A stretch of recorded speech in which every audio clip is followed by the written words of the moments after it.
Сум ги поминал сите мала и сум зборувал со многу жители на Скопје од секаков бекграунд и од различни заедници. И сите се сложни дека најголемите проблеми на градот се нехигиената, загадувањето, сообраќајниот хаос и лошата инфраструктура. Осеќам лутина кај многу мои сограѓани затоа што не се работи доволно на овие проблеми. Годините се поминуваат, а градот ни остана затворена општина за своите жители. Треба конечно да ставиме крај на самоволието кое што досега ги одредуваше градските политики. По програмата имаме големи планови за Скопје.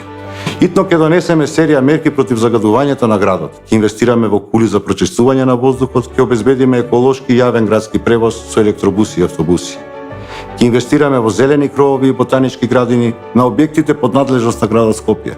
И ќе инсистираме со закон на секоја ново изградена стамбена единица да се гарантираат 5 садници во Скопје. Имаме сериозен план за гасификација на Скопје.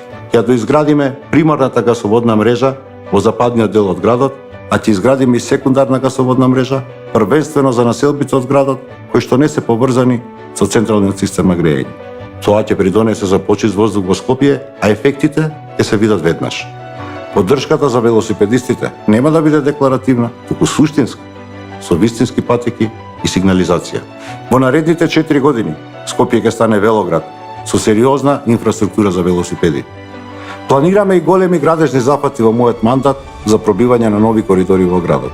Ќе пробиеме Словенечка улица и ќе ги поврземе општините Карпош и Газибаба. Ќе ја продолжиме Линденска со мост кон Ѓорче и ќе ја врземе со северната обиколница. Сите жители имаат право на брз пристап до центарот на Скопје. Ќе го продолжиме булеварот Свети Климент Охридски со мостови преку Вардар и тунели под Кале, се до булеварот Никола Карев.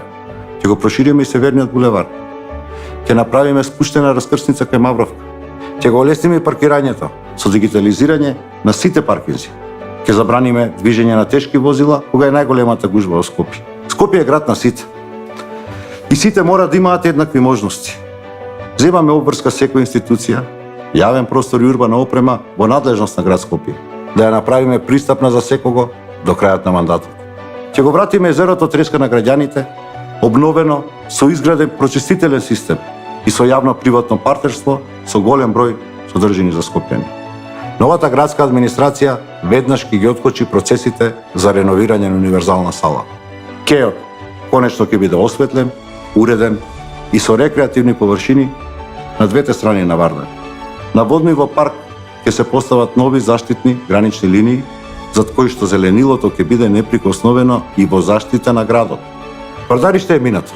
Во Скопје отвараме нов стационар по европски стандарди за згрижување и нега на улични куќиња. Ќе го исчистиме Скопје од секакви депонии и ќе го опремиме со подземни контейнери. Имаме навистина многу проекти кои значат драстично подобрување на квалитетот на животот во главниот град. Мојата визија за Скопје е слободен, отворен град, модерен град со многу нови културни содржини и настани. Ние мора да го вратиме духот на Скопје и насмевките кај луѓето. Јас сум Петре Шилегов и во Скопје ќе има живот за сите. Заокружи 19. Живот во Скопје за сите. Социјалдемократски сојуз на Македонија.